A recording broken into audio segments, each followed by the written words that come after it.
And tonight I would like to introduce our speaker, Teresa from Van Nuys.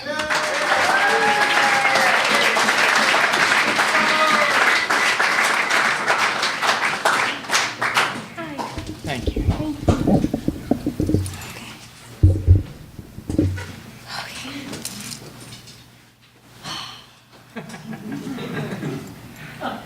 Good evening, my name is Teresa. I'm an alcoholic.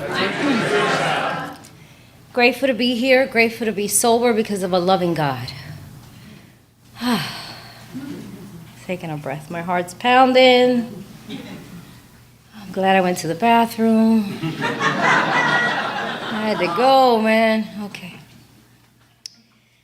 All right, first I want to thank you. What's your name? Mark. Your name is Mark? Mark, I always feel like a lot of one-night stands. Things don't change. Hey, Mark.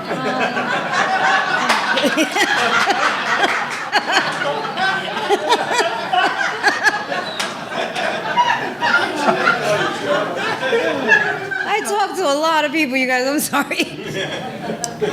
Even on my way here, I got like 3 or 4 calls. They're like, checking on you about Friday. I'm like, I'm not even thinking about you. I'm trying to get to Vista. Call me Thursday. Anyway, thank you, Mark, for asking me to come out and participate in my recovery. Thank you all so much for doing a 12-step call on me. I wasn't out here not too long ago, 3 or 4 weeks ago or something, a month ago in Carlsbad. I had to do major inventory on that one. That took me like 4 or 5 hours. I was pissed.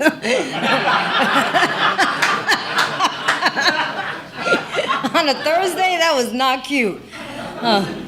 This time I gave myself ample time, so I'm glad I got here and, time to just breathe for a minute. So that was cool. But still, it was gnarly nonetheless. I stopped over at the rest area, chilled out for a minute. Gotta get a grip, boy. Every time I do these drives, I have this powwow with God, boy. I'm like, talk about willing to go on any lengths. I gotta be of service. And then I try to get into music, and I'm like, whatever, as I was saying. I had 3.5 hours of that.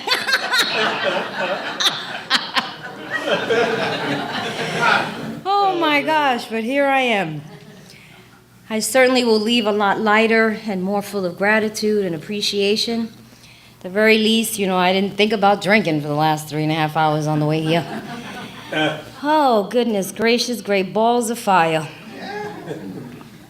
I never knew my experience can benefit others. Never did. There's a share that I do before I share, if you just give me a minute. And that is that I'm uncomfortable. And I do this a lot, every day all over the world. And I'm still haven't gotten with it, folks. I'm always panicking. I have anxiety. My heart's pounding. Hands are sweaty. I pray and I ask God to just help me get out of me and let me be of maximum service. But I'm just nervous. I just find this to be very awkward and vulnerable. It's something about sharing in a room full of people. You get all disrobed. That wakes up the newcomers. You get naked? Yay! Finally, something jumping off up in here. But that's how I feel. I get butt naked in front of you, and and sometimes I just want to be quiet or sit in the corner, as I see some folks do. Interesting enough, yesterday I went to this meeting. I was right across the street, and I look at my directory. I hardly get to just sit in a meeting. And I try to be incognito and tippy-toed in there, a little late, and I should show up with glasses and a hood or something, but anyway. But I did. I got to sit in a meeting, and then they were like, Teresa, share. I was like, I don't want to. Anyway, here I am. I want to welcome our new friends. Welcome home. We've been praying for you. And we ask you to keep coming back and don't leave 5 minutes before the miracle happens. And let us love you so you can learn to love yourself. And it's going to be all right. I heard this. I will continue to share it. I heard a couple things. And that is that you may not want what I have. And you may not want what we have. But in the quietness of your own space tonight, you get to ask yourself if you want what you have. And that changes things up a little bit. When I heard that. I also heard this. That there is a moment of silence and prayer It takes place in every meeting all over the world. And I've been to a lot of meetings. And in every single one of those meetings, that's what they do. We have a moment of silence and prayer for those still sick and suffering in and out of these rooms. That prayer is for you. But for the grace of God, you've been lifted up and brought into the rooms of Alcoholics Anonymous. That is not your idea, and you don't get credit for this one. You've been given a gift, and it's a gift unearned. You know, it amazes me. There's a lot of people who don't make it in here. I've seen a lot of people die. We ask you to keep coming back. You know, I learned that sobriety was a gift given to me by God, and what I do with it is my gift to God.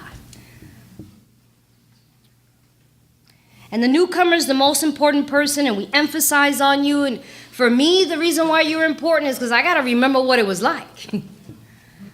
I love when the newcomers share. I'd be like, yeah, remind me about that sickness. Because, you know, they be sounding crazy. You know what I mean, newcomers? They swear they make sense. You know what I'm saying? I'd be like, yeah, I know. I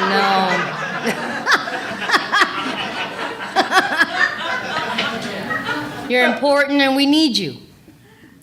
But I always like to take a moment and acknowledge the old timers. Because I don't know where I would be if it wasn't for them. So I want to thank all the old timers in the house.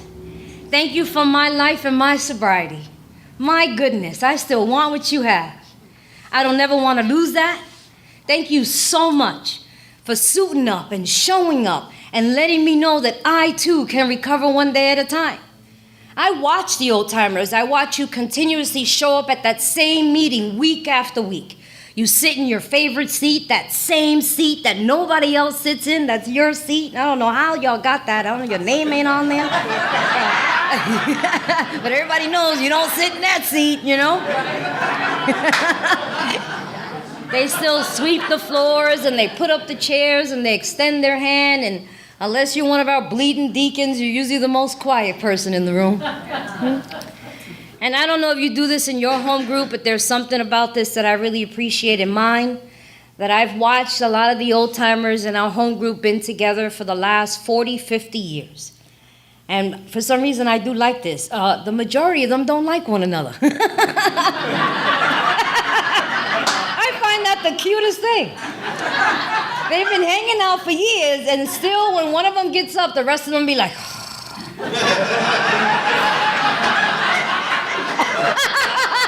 I find that so funny. And they don't care, they still share. You know what I'm saying? I love that. So thank you for that. I get an opportunity to share with you in a general way what we used to be like, what happened, and what we're like now. And I love to share with a newcomer, there's a reason for that. You know, I've heard some people say I don't like to talk about what it was like because we all know what that is. But, you know, in our literature, in the doctor's opinion, he talks about a message of depth and weight. And that's the only thing that's going to capture my attention. That's the only thing that has. And I invite you to listen to similarities and not the differences. It took a long time before I heard my story. And as you listen to similarities, you get to ask yourself questions like, that happened to me. I felt that way too. And more importantly, perhaps this program can work for me.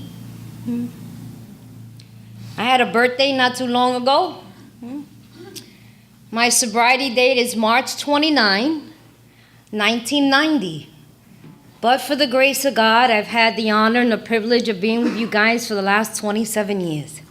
My goodness. I came to you at the age of 24. I'm now 51. I'll be 52 in July. I got a lot going on, so you got to bear with me. I'm going through menopause. I might start stripping in a minute. You know what I'm saying? All of a sudden, I'd be like, oh, my God, what's happening? I'm on fire. You know, I'd be like, it's a trip. Oh, my goodness.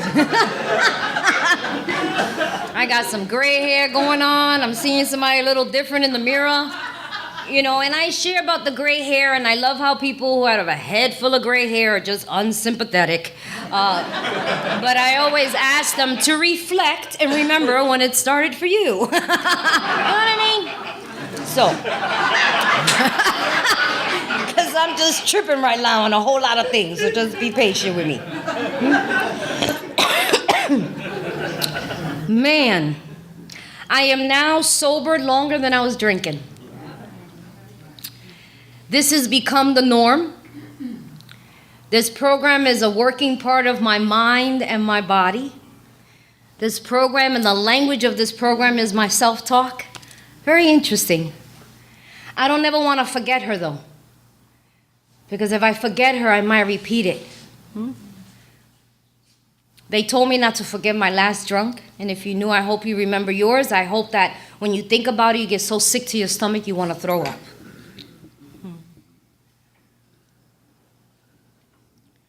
My relationship with alcohol begins in the womb. So, I tell people I don't have the luxury of meeting alcohol later on in life. I learn a lot from the stories that you guys share, that perhaps that's what was going on with me and what alcohol did for me. But I'm born addicted. My mother's an alcoholic, a recovering alcoholic, in Alcoholics Anonymous. She has 30 years. She celebrated in October. Mommy, this is her first time in the program. This is my first time in the program. I don't go to the same meetings that my mother goes to. I only go there to give her cake. I know families get sober around here. I had an uncle that got sober after me, but we didn't hang out in the same meetings. Perhaps you guys can do it. I can't. When I go to meetings with my family, I be like, that did not happen. I don't know what she's talking about. Like, she's lying. I can't listen. You know what I mean? In meetings with my mom, I can't. She shares, I be like...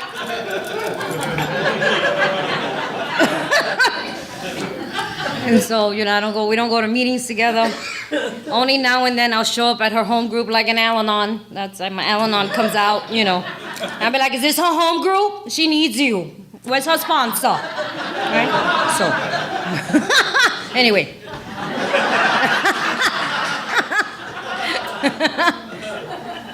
But my mother drank, and this part of the story doesn't change it, because this is where my relationship with alcohol begins, and that is that my mother didn't want me. She wanted nothing to do with me. According to my mother, I'm a product of rape. Okay? My father has an entirely different perspective on that situation. Completely. She wanted my brother. She was happy with my brother. She wasn't supposed to marry my father. She married him because it was in the 60s. She was trying to make her boyfriend jealous. She got pregnant, and she had to marry him. My mother is Puerto Rican. My father's African American. They grew up in New York City. They're the first generation. My mother is coming from Puerto Rico. And, she tried to piss off her family by going with my dad. I know a lot of people say we're from New York and we're a melting pot. No, we're segregated. You're not supposed to mix.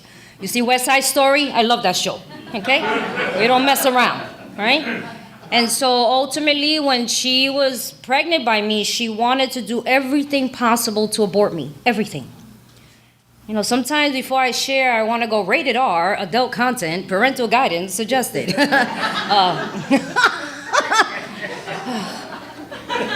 She stuck hangers up inside of her. She threw herself down the stairs. Mommy just did everything. She drank, she used. And needless to say, I guess I was meant to be here, right? Because I'm here. I was born a preemie. I was born sick, and I was born addicted. And then Mommy left me in the hospital. And what my mother told my father was, you wanted it, you can keep it. Keep it away from me. I don't want to see it. I don't want to hear it, and I don't want to touch it. And she left. So it was my dad and my grandma that brought me home. It's funny that they were the ones that were there when I hit my bottom, my grandmother and my father. They brought me home. Now, this is what they say. They tried to give me milk, formula, juice, and I wouldn't ingest anything. I would spit it up, and I would continue to cry. So the only thing that would stop me from crying, and the only thing that would soothe me, was alcohol. So that's what they gave me. So that's what they will put in my bottle, or they will put it in my gums. And so now I think a month or two passed by, and they kept trying to figure out how to get Mommy to at least look at me, because she refused. And so they came up with an idea to leave me alone in the house with Mommy. So they took my brother and they left. And Mommy said that I started crying and crying. She kept saying, I told you to shut that thing up. I don't want to hear that thing. Why am I listening to that thing? And when she went out into the living room, she saw that she was alone with me. At that moment, she felt that was her opportunity to finally kill me. So she took a pillow and she said she went up to the bassinet and she went to smother me. And as she was trying to smother me, for whatever reason, she recalled overhearing them say, if you give her alcohol, she'll stop crying. So from that day on, Mommy made sure I had alcohol in my bottle 24 hours a day, 7 days a week. Because as long as she kept alcohol with me in the bottle, you would never hear me, see me, I wouldn't make a sound. So why I'm still here is the miracle within itself, no? Needless to say, I was always malnourished. I was sick. I was in and out of hospitals. To this day, I have immune deficiency issues. And I'll get into what's going on with me today, because a lot of the repercussions of all that is happening as I've gotten older, no? I do have fetal alcohol syndrome. It's manifested not physically, but mentally. I got a lot going on. Anyway. Later on, my grandmother found ways for me to eat food little by little. I still have issues with food. I didn't learn about the 4 food groups till I got to Alcoholics Anonymous. And I can still live on potato chips and chocolate, and I'm good.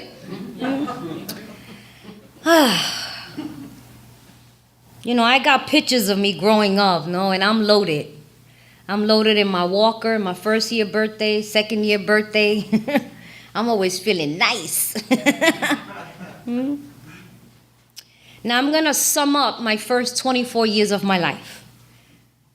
This is the only way I'm able to do it. And it's the adjectives in which you gave me. I didn't have them before I came here. You say that I come from a dysfunctional family.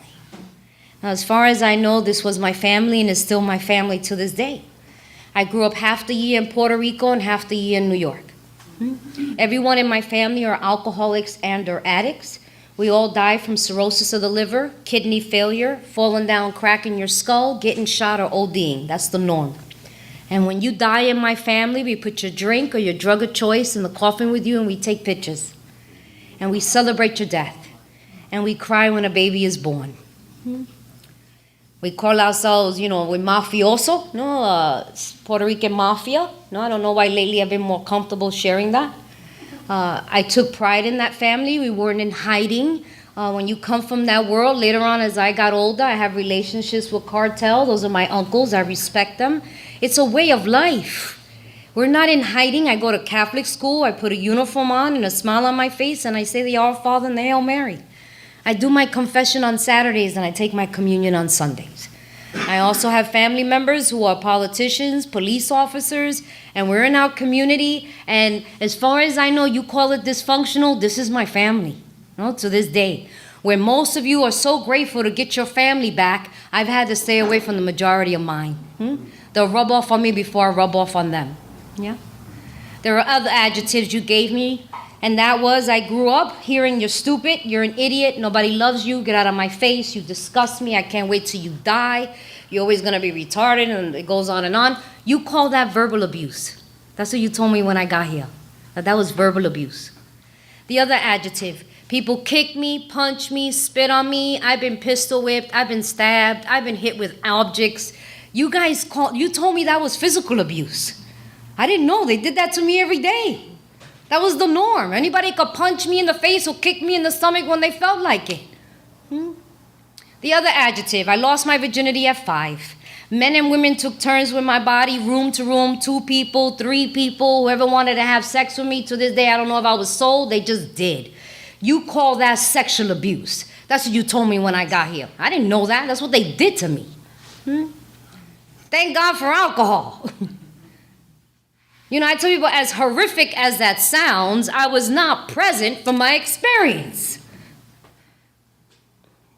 I don't know if alcohol talked to you, but it talked to me. And what it told me was, if nobody loves you, I love you.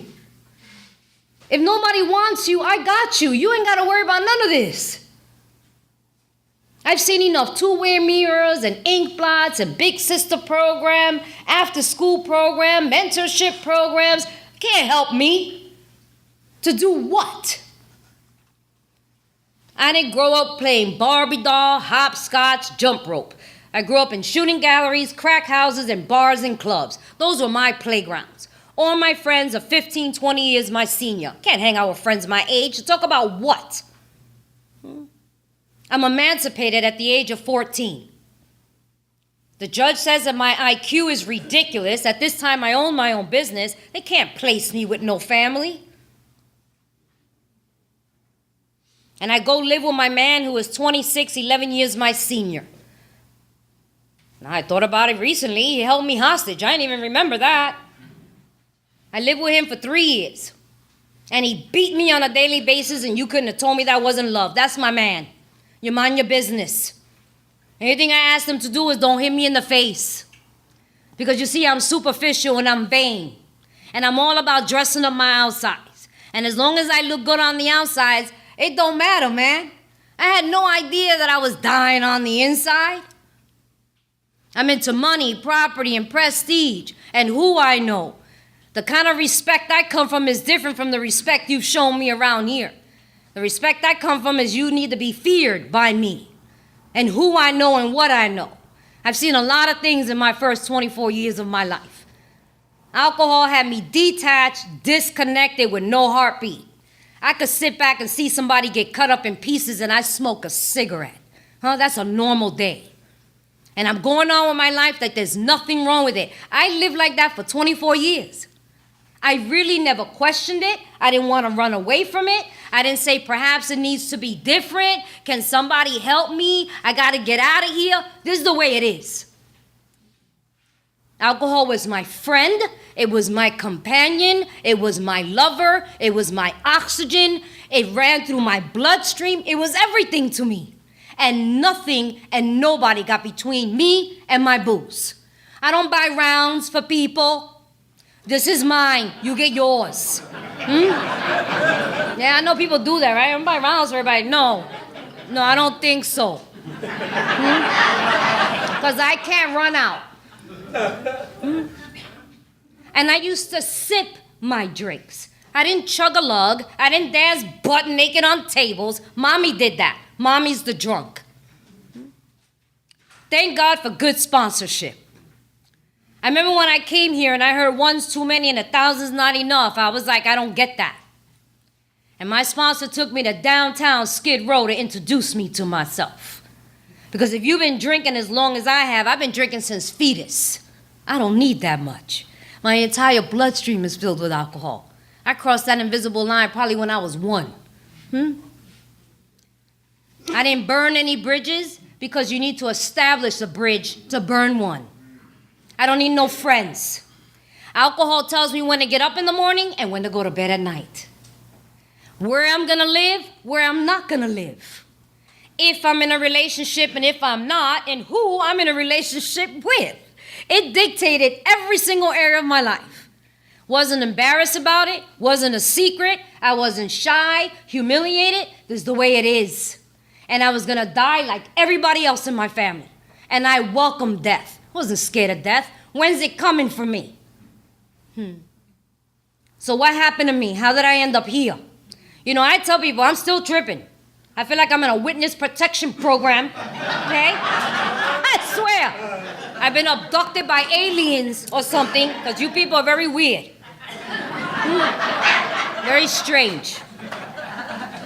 New way of life.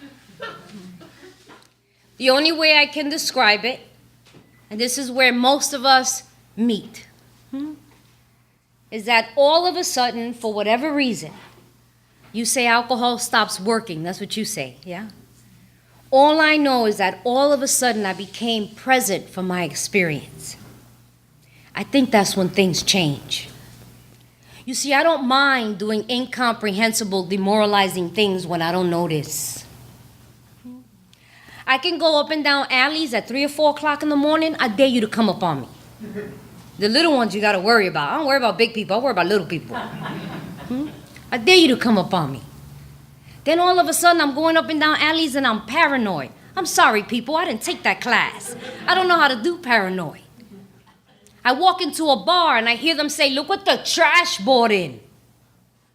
How long they been saying that? I can't tell you how long they said it, but I remember when I heard it. And I tried to laugh it off, but I couldn't shake it off. Something was happening. It was as though somebody had resuscitated me. I had been living in a coma for 24 years, and all of a sudden I'm awake, and this thing you call life, and I don't know how to do it. For you see, alcohol betrayed me, it abandoned me, it turned its back on me, and it left me emotionally retarded with no coping skills. And now I'm here, and I don't know how to do here. And I'm trying every combination necessary so that my heart can stop beating again. And no matter what I did, I was still present for my experience. And the best thing I can come up with, my bottom lasted 6 months, people. I can't do another 24 like that. You see, the good old days is I can get sodomized, gang raped, and pistol whipped. I go to the bathroom, fix my hair, put on my makeup, straighten out my clothes, take a drink, and I go back out there and I do it all over again and I say, who's next? Those are the good old days. Now I can't leave the bathroom. I can't take a bath because the water hurts my skin. I look in the mirror and I don't know who that is. I can't do another 24 like that. So the best thing I can come up with was to invite death into my life. And I believe it's a cold thing when that's your only option. And I invite death in my life and death don't even take me out. Where am I supposed to go? What am I supposed to do? I did the aimless walk, the walk with no purpose, no agenda, no destination. It's just a walk, people. And I ended up in a church, that's all. The big book of Alcoholics Anonymous says only an act of providence can help a drunk like me. But for the grace of God, I stand before you sober today. I know that when I walked into that church, I cannot tell you if I was totally surrendered or I was done. I love when people say I'm done. I don't know if I was done. I just know that in this moment, there I stood. Isolation, desperation, bewilderment in that moment.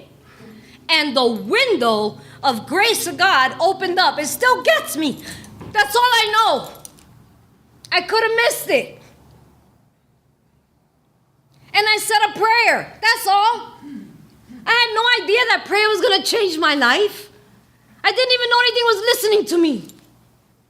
And I said, God, please allow me to feel the peace that I feel in this church inside of me. Okay, I can't even explain that to you. I just wanted my head to shut up, for my stomach to stop turning, and for my skin to stop crawling, just so I can get a grip. I always say, I feel like I lost my hustle, man.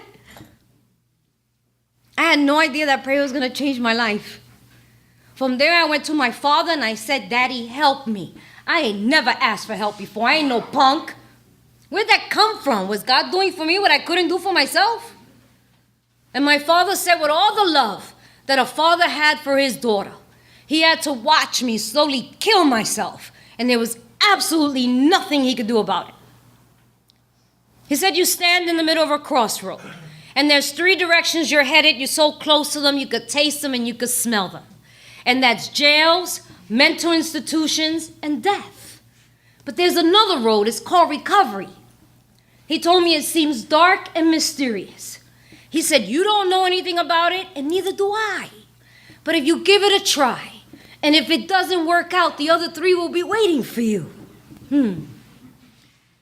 That fact that my father shared with me then remains true to me to this day. Every day I stand in the middle of the crossroad. Those directions haven't gone anywhere. The door's not even closed. I got on a Greyhound bus and I came out to California. As I told you, my mother is sober, and I have a cousin that's sober. I love the traditions of this program. It was all about attraction rather than promotion. I know whenever I saw them or I came to visit, I didn't know that a seed was being planted. Maybe you messed up my drinking. I didn't even know I was paying attention to you people. But when I was sick and tired of being sick and tired, I remembered the faces of the people in the rooms of Alcoholics Anonymous.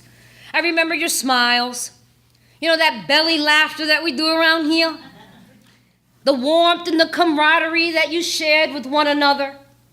I remember that you never shunned me. You didn't roll your eyes at me, nor did you suck your teeth at me. And more importantly, you never tried to shove a pamphlet down my throat. And for that, I am truly grateful. Because I really believe that had you had done that, I'd have been willing to figure out how to die out there before I prove you right. I detoxed on a Greyhound bus. I threw up, I shook, I sweated, I hallucinated. I had my last drink in El Paso, Texas. There was a man on that bus who carried me like a wounded soldier from the bus to the bar right around the corner because more people die from alcohol detox than anything else. And I hadn't been without a drink in my body since fetus, and I was sick. And I thought I was gonna die. The DTs were killing me. And that man carried me into that bar. He held the drink to my mouth because I was shaking so bad I couldn't hold it. And I slopped it up like a dog that had been out of water.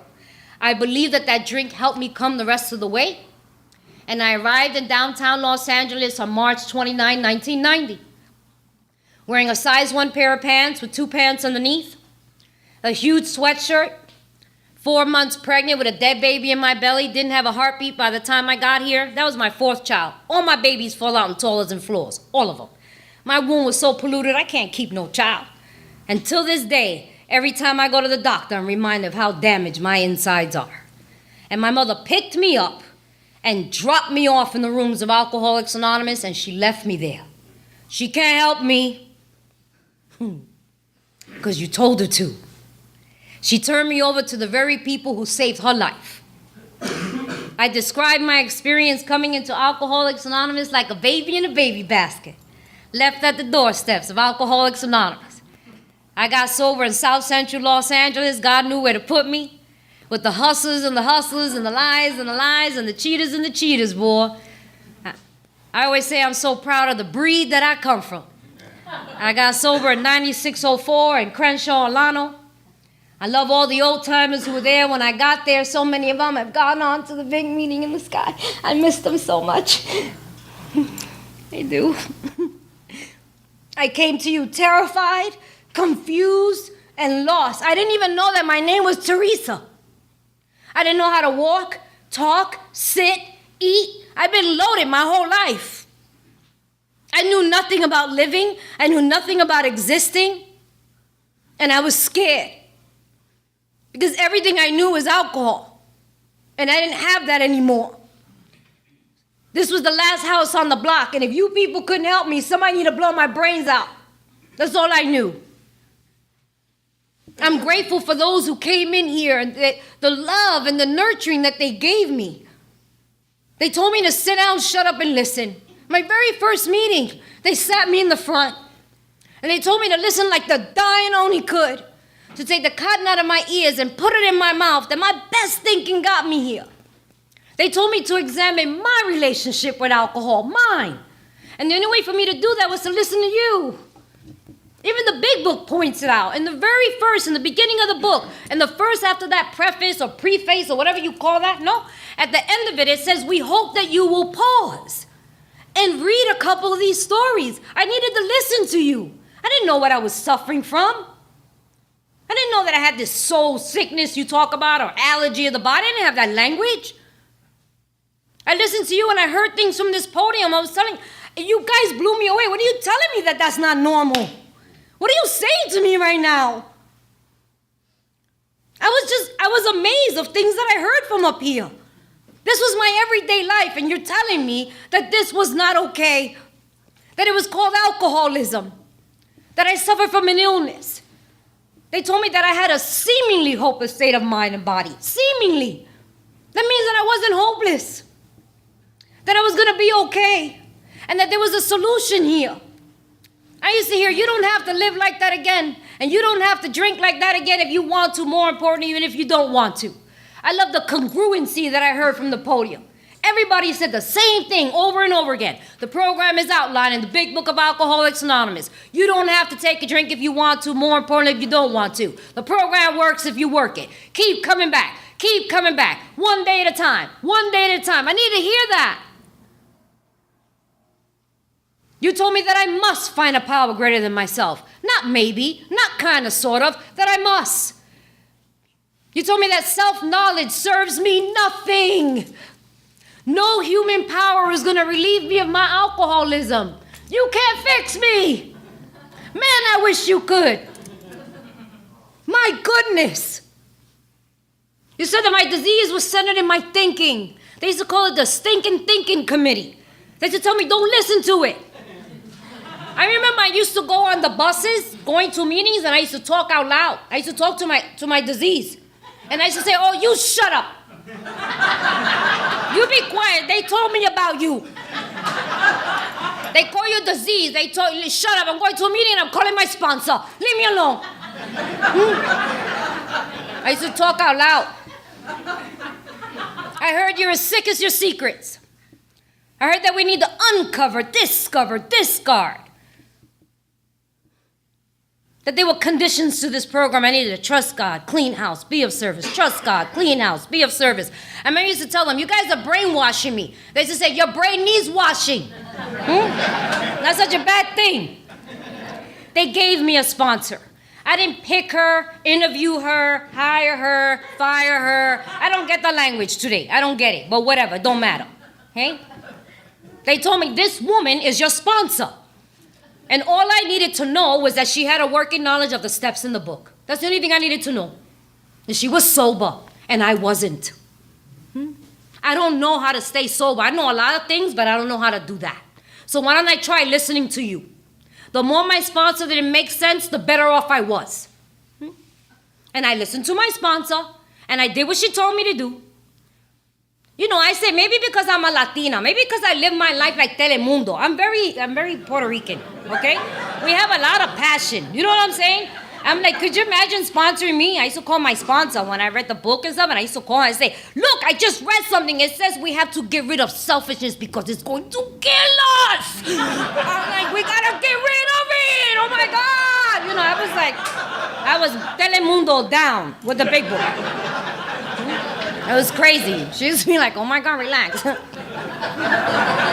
love the traditions. I always tell people I learned the traditions long before the steps. I'm a member because I say I am. I have a desire. And I have a seat. And I belong and you can't throw me out. You don't have to like me. I don't like you either. What difference does it make? I used to walk around like that. I used to do that a lot. I used to walk around going, I don't like you either, but you have to help me. I'm a member.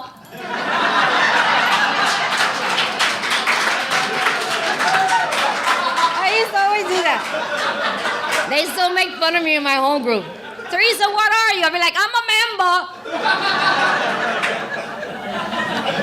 That always reminds me, I went to a meeting when I moved out to the Valley. It's Unit A. They still make fun of me on that. But I went to that meeting and I thought they were KKK. No, I thought they were and I raised my hand in that meeting and I said, excuse me, I want to share. Okay? I don't care if you KKK, all right? Because I'm a member, all right? And you're going to help the Negro today, all right? They were like, we're not KKK. I was like, I'm just saying. You look like it, but I'm just saying. I'm not leaving, okay? Man, I've had a journey in 27 years. I've learned so much about the disease of alcoholism. I've learned that I had to go on the inside. There was something that you gave me that was very special. Something that I certainly had never heard the first 24 years of my life. And there was a woman named Marcy. I miss her so much. She said, Teresa, you got a beautiful light inside of you. It's called the sunlight of the Spirit. And we need to clean house so that light can shine. The Big Book of Alcoholics Anonymous says, and you give me a hint. You said deep down inside in every man, woman, and child is the fundamental idea of God. And you said that God lived inside of me, that this idea lived inside of me. And as long as I got rid of the junk, that the sunlight of the Spirit would come out, and I had a chance. That I had to work on the Spirit first. And that when I worked on the Spirit, then I would straighten out mentally and physically, and you haven't lied to me. My journey in Alcoholics Anonymous has been about uncovering, discovering, and discarding. All the years of the things that I didn't remember in the past has come up for me here. And I learned to put one hand in God and one hand in this program, and I learned how to live life on life terms. What have I been doing? I've just been going in and trusting God and learning how to apply these steps to my life. It's not homework. It's not a term paper to hand over to my sponsor. I put down the drink and I picked up the Big Book of Alcoholics Anonymous. I got no gray area. I got no in between. That's all I have. For me to drink is to die. And my sponsor used to say a physical death would be a luxury to me. I know I got another drink in me. I'm an alcoholic. But every fiber of my being tells me that if I leave you, I will not have another recovery. You'll never see me again. And so I keep coming back. And life's been uncomfortable. It ain't easy, folks. I've done the uncomfortable until it became comfortable. Life's been in session. I'll sum up real quick. My time is about up. What's been happening? I've learned around here what it is to laugh. Oh my goodness. And I've also learned what it is to cry. You've opened up my heart and you've taught me how to love. Oh, what a beautiful this thing is that's called love. Oh, wow, it's so extraordinary. And I've also learned what it is to be heartbroken. Ouch. Very painful. I said, God, take all of me, good or bad. What will you have me do? What will you have me be? How can I be of maximum of service to you? Because this is a gift. And what have I been doing all these years? I've been the caregiver, caretaker of most of my perpetrators and my abusers. That mother I'm telling you about, I take care of mommy today. She got Alzheimer's. Take care of a mother who's an alcoholic, who only recovering alcoholic, only goes to meetings with Alzheimer's. Now she gets to do whatever she does and not remember. I'll be like, must be nice. Must be nice. Real quick, my current experience has been very challenging. And I'm so grateful for the foundation that you have given me to prepare me for what's up ahead or what I've passed through life, no? Where most people have come here, you've fallen in love and you get married and you go get a career. I've just been trying to learn that my name is Teresa and what's normal and what's not normal. That's what I've been doing all these years. And being a faithful servant to God, because I got a new employer, a new director. I'm no longer the CEO of Teresa Incorporated. And God has me doing some weird things. I like Mother Teresa saying, God don't give you more than you can handle, but sometimes I think he underestimates me. In the last couple of years, real quick, I've learned about grief. I learned about grief because not too many members of my family I can be with, but I enjoyed being a sister to my brother, and you taught me how to do that. And then I had to put my brother on life support, and I had to take him off. Y'all just got to give me a minute, because I was present for that experience. Then a few months later, I turned around, and I had to do the same thing with my daddy. You just got to give me a minute. I was present for that experience, and it was bittersweet. I applied these tools to my life, but my heart was broken, and it hurt really, really bad, because I liked being a daughter to my father. It was really nice. I liked that. It was very, very nice. I enjoyed it very much, and he loved me so much. And I got to be, and I get to be today, I get to be an aunt to my nephews. My brother left 2 boys, and I helped to raise them. They're now 18 and 14. I haven't had children of my own. And when my brother died, their mother showed up, and she said, those are my kids. And thank God today she allows me to be just a small part of their life. And they're the new generation. Alcoholics Anonymous has given me some tools that I get to pass on to these boys. And lately I've been sick. Now I've been going through a lot physically, and I feel very alone. I've got financially bankrupt from burying everybody, but I still look cute. You'll never know it. Being in a lot of pain, nobody ever knows, so my sponsor tells me to tell on myself because I never look like I feel. So I show up and I drive 3 hours because I don't know how not to give this thing away.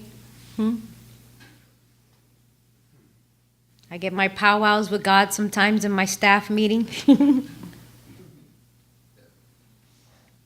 My time is up. I apologize that I've gone over. And then just recently again, I got a lot of other stuff going on, but recently I just went to the doctor. So I tell people, I'll pray for you and you pray for me, but they just told me they found a tumor. And I'll find out hopefully by Monday whether it's benign or not. I'm like, here we go. What are we doing now, God? You know what I'm saying? Everything that I go through, I always say to him, I swear this better help somebody. I swear, I'm just saying. I'm not going through this for no reason. Anyway. I'm like, come over here. Let me tell you something. Sit down. No. So, if nobody told you they love you today, I truly, truly do. And as I say, I don't know how not to give this thing away. If you knew this is an experience I hope that you will not miss. You deserve to be here. No, and I'm glad that you're here.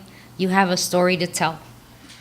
And I want to thank you guys so much for allowing the God in you to help discover the God in me, so that I in return can do the same for others. Thank you guys so much for allowing me to show up and to be able to share. Real quick, I've been thinking about, I have to say this, that God's a show off, no? Because I was a little mad, I've been a little mad at him. But he's a show off. If you knew, this is what he does. He takes a girl like me, unloved, unwanted, unnecessary, and insignificant, and then he picks me up. He dusts me off, and he builds me up so you can see what he can do. My life is his. This is the only thing I'm doing perfectly. I never knew my experience can benefit others. Thank you guys so much.